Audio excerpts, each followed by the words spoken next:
الحمد لله رب العالمين والصلاة والسلام على خاتم النبيين أما بعد فأعوذ بالله من الشيطان الرجيم بسم الله الرحمن الرحيم. Mes chers frères en islam, répétez à haute voix après moi. As-salatu was-salamu alayka ya Rasulallah wa ala alika wa ashabika ya Habiballah. As-salatu was-salamu alayka ya Nabiyallah wa ala alika wa ashabika ya Nurallah. Nawaitu sunnat al-i'tikaf. J'ai fait l'intention de la retraite spirituelle surrogatoire en étant dans la mosquée. Mes chers frères en islam, il y a beaucoup de bienfaits à réciter la salat ala nabi, c'est-à-dire le durud sharif sur le bien-aimé prophète sallallahu ta'ala alayhi wa sallam. Il est rapporté dans un hadith que le dernier prophète d'Allah sallallahu ta'ala alayhi wa sallam a dit: celui qui récitera 1000 fois, combien de fois? 1000 fois la salat, c'est-à-dire le durud sharif sur moi, en un jour, il ne mourra pas tant qu'il n'aura pas vu sa place au paradis. Subhanallah. Quelle belle récompense pour celui qui s'attache à cela, à réciter combien de fois? 1000 fois la salat ala nabi, le durud sharif sur le bien-aimé prophète sallallahu alayhi wa sallam. Donc pour ceux qui le peuvent, de prendre cette bonne habitude de réciter au moins 1000 fois et d'appliquer ce hadith, Inch'Allah, ici à la fois, si il reste en vie, alors Inch'Allah il ne mourra pas tant qu'il n'aura pas vu sa place au paradis, parce que notre bien-aimé prophète sallallahu alayhi wa sallam l'a dit. Et c'est un hadith mujarrab, c'est-à-dire qui a été pas testé je dirais, mais qui a été prouvé par de nombreux savants qui disent que pour certains qu'ils ne sont pas morts tant qu'ils n'ont pas vu leur place au paradis, et ensuite simplement le jour d'après ou la nuit d'après ils sont décédés. Donc essayons nous aussi Inch'Allah, avec amour, avec respect, avec honneur pour le prophète alayhi salatu wa salam, de réciter une fois à haute voix le durud sharif sur le bien-aimé prophète. Sallu ala al-habib sallallahu ala Muhammad sallallahu alayhi wa alihi wa sallam. Chers frères en islam, Allah Azza wa Jal dit dans le noble Coran: Ya ayyuhalladhina amanu la taqulu ra'ina wa qulu unzurna wasma'u walil kafirina adhabun alim. Sadaqallahu al-azim wa sadaqa rasuluhu an-nabiyyul karim. Traduction de Kanzul Irfan. Ô vous qui croyez, ne dites pas ra'ina, c'est-à-dire prête-nous attention, mais dites plutôt unzurna, c'est-à-dire veillez sur nous, accordez-nous votre regard bienveillant et écoutez attentivement dès le départ. Et pour les mécréants, il y a un châtiment douloureux. Chers frères en islam, nous venons d'avoir le privilège d'écouter le verset 104 de Surat Al-Baqarah. Il s'agit du point de vue, dans l'ordre des versets, du premier verset dans lequel Allah Azza wa Jal s'adresse directement aux croyants en disant Ya ayyuhalladhina amanu. Il y a de nombreux versets dans le Coran qui commencent par cela. Et le premier verset dans l'ordre d'apparition, dans l'ordre chronologique des versets, c'est le premier verset qui a été mis dans Surat Al-Baqarah, qui s'adresse aux croyants. C'est comme si la toute première verset qui s'adresse aux musulmans, qu'est-ce qu'il nous dit? C'est un verset qui nous fortifie la foi. Dans ce verset sacré, les convenances, le respect concernant l'évocation, le dhikr du bien-aimé prophète sallallahu ta'ala alayhi wa sallam ont été exposés, ont été mentionnés dans ce verset.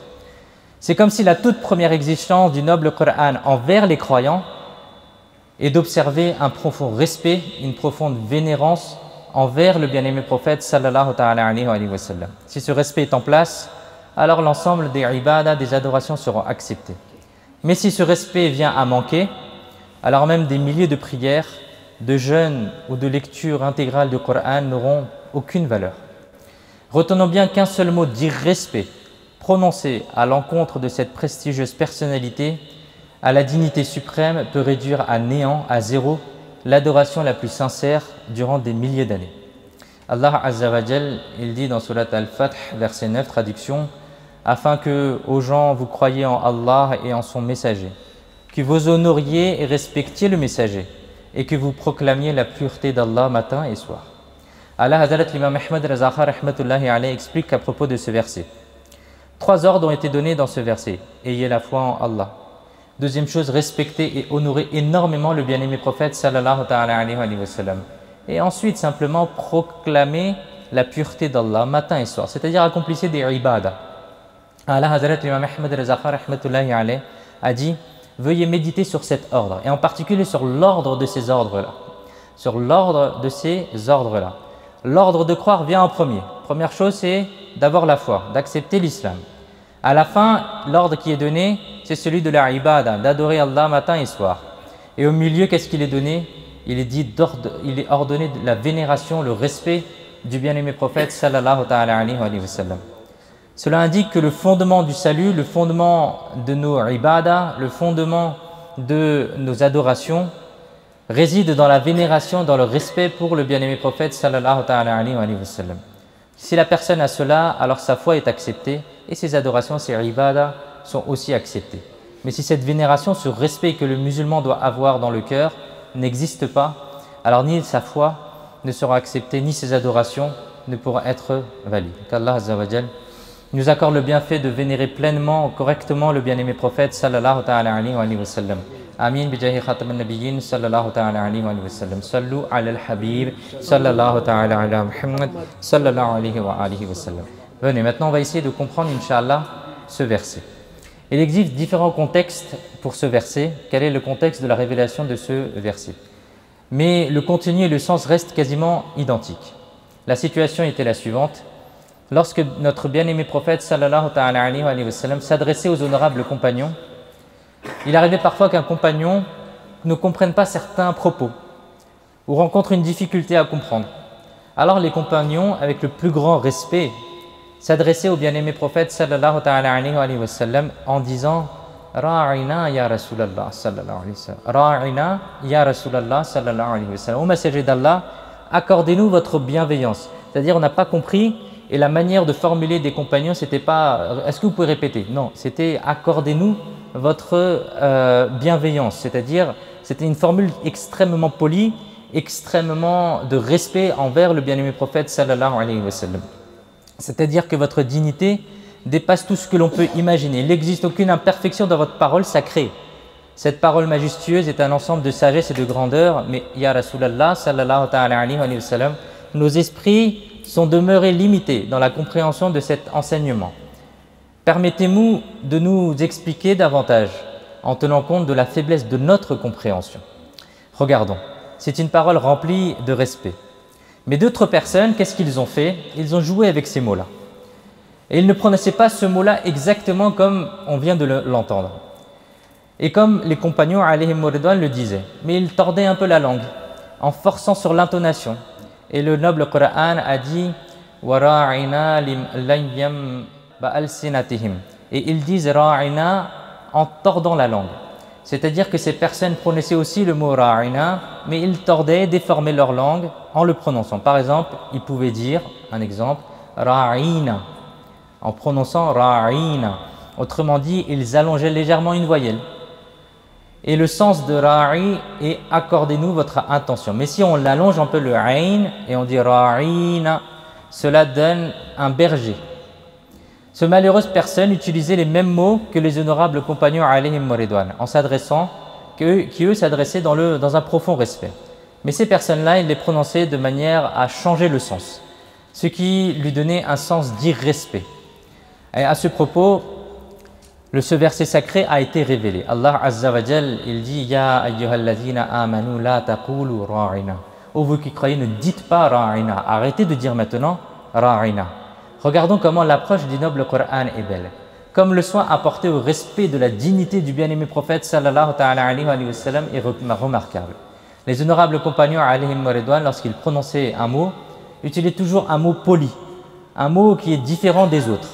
Un mot dans lequel il n'y a pas de doute, où il y aura même un soupçon d'irrespect. Pourtant, Allah Azza wa Jal n'a pas réprimandé ici ces personnes, n'a pas réprimandé les personnes qui tordaient ce mot-là et déformaient ce mot-là. Mais il s'est adressé à nous, aux gens de la foi, en ordonnant, puisque ce mot laisse la possibilité à d'autres personnes de l'utiliser de façon irrespectueuse, alors abandonnez les mots qui comportent un tel risque dans leurs usages. Ainsi, la porte de l'irrespect sera complètement fermée. Ceci est également une leçon pour nous. La charia veut que notre loi ferme dès le départ les portes de l'erreur. Ainsi, il nous revient, lorsque nous apercevons les portes du mal, de les fermer immédiatement. Bien, continuons. Allah Azza wa Jal a affirmé que nous ne devons pas employer le mot « ra'ina ». Quelle expression alors il faut utiliser? Allah Azza wa Jal, il dit « wa qul unzurna » et dit ainsi au prophète, portez votre regard sur nous. Portez votre regard sur nous pour que vous puissiez nous réexpliquer ce que vous venez de dire.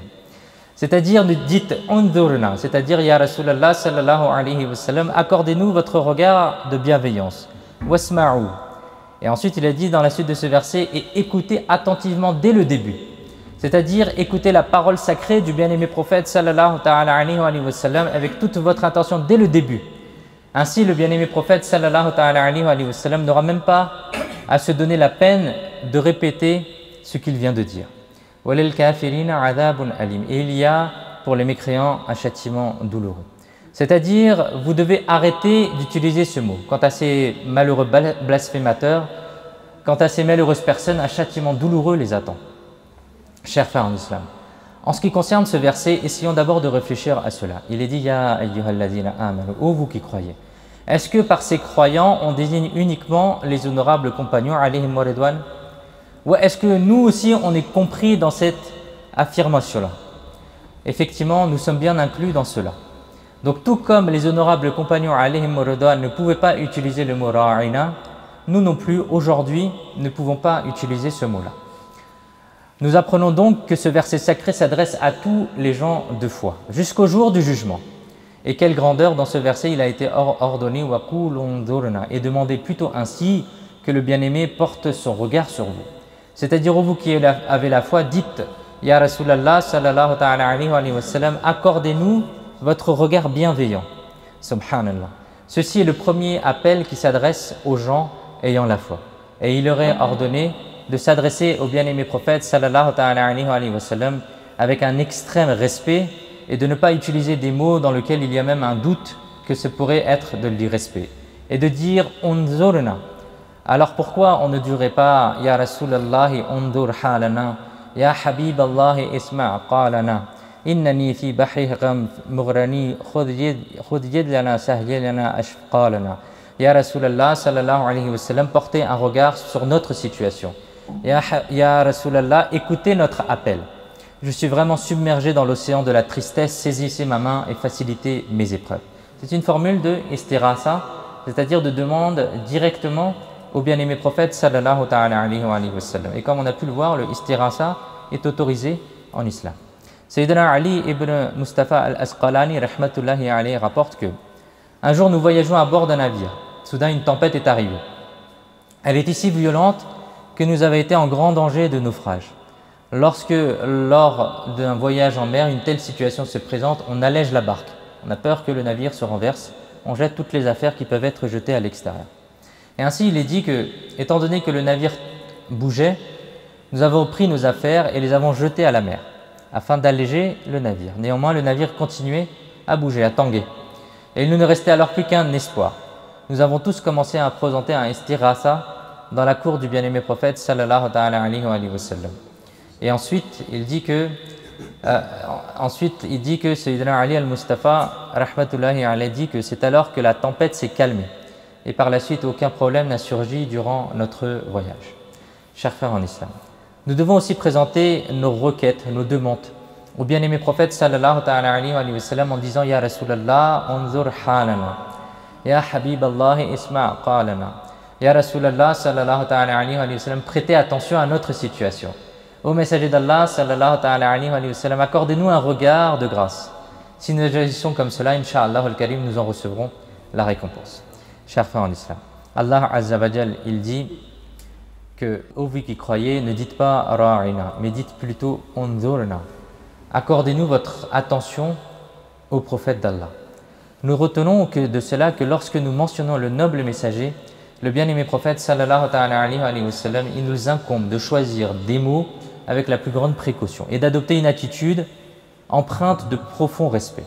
Employer un mot quelconque, même bon, ou parler sur un ton dépréciatif qui n'est pas correct ou qui ose apporter même un soupçon d'irrespect en évoquant la grandeur et l'élévation de notre bien-aimé prophète sallallahu alayhi wa sallam est une grave privation, est une faute grave. Regardons l'attitude sacrée des honorables compagnons alayhim ridwan. Comment elle était remarquable. Ces personnalités de haut rang faisaient preuve de la plus grande prudence et d'un respect extrême lorsqu'ils évoquaient le prophète des prophètes sallallahu alayhi wa sallam. Il a rapporté une histoire de Sayyidina Abbas radiyallahu ta'ala anhu, qui était l'oncle paternel du bien-aimé prophète sallallahu alayhi wa sallam. Un jour, quelqu'un vous a demandé: est-ce que c'est vous qui êtes plus âgé ou bien c'est le bien-aimé prophète sallallahu alayhi wa sallam qui est le plus âgé? La question était simple. C'est l'oncle, donc il aurait pu dire que c'est moi qui suis plus âgé. Mais par respect pour le bien-aimé prophète sallallahu alayhi wa sallam, il a plutôt dit différemment. Il a dit: le plus grand, c'est assurément le bien-aimé prophète sallallahu alayhi wa sallam. Mais quant à la naissance dans ce bas monde, elle a eu lieu pour moi avant lui. Allahu Akbar. Il n'a pas dit: je suis plus grand, je suis plus âgé, je suis plus grand. Non, mais il a dit que c'est le bien-aimé prophète sallallahu alayhi wa sallam qui est le plus âgé. Mais en termes de naissance, oui, je suis né avant le bien-aimé prophète sallallahu alayhi wa sallam. Subhanallah. Chers frères en islam, admirons l'attitude des honorables compagnons. Quand il s'agissait de la dignité et de la prophétie, les honorables compagnons alayhim ridwan faisaient preuve d'une grande sensibilité et accordaient une attention remarquable aux moindres détails. Permettez-nous de le dire, aujourd'hui, dans notre société, une tendance se développe où les gens ne réfléchissent plus avant de parler. Et lorsque nous ne pesons pas nos mots, il arrive parfois que même lors de l'évocation du bien-aimé prophète sallallahu alayhi wa sallam, certaines personnes n'utilisent pas des mots corrects. Alors, il faut faire attention à cela. Et même après 1500 ans, il y a encore des gens qui restent respectueux. Et notre foi n'accepte en aucun cas le manque de respect. Toutefois, la mention du bien-aimé prophète sallallahu alayhi wa sallam contient une noblesse particulière. Et il est indispensable de sélectionner les mots les plus raffinés, les plus affectueux, les plus respectueux, les plus beaux et les plus élevés lorsque l'on parle de notre bien-aimé prophète sallallahu alayhi wa sallam. Qu'Allah azza wa jal nous permette de mettre cela en pratique et de le retenir et de le propager aux autres. Amin. Bijahi khatam al-nabiyyin sallallahu alayhi wa sallam. Sallu ala al-habib sallallahu ala Muhammad sallallahu alayhi wa sallam.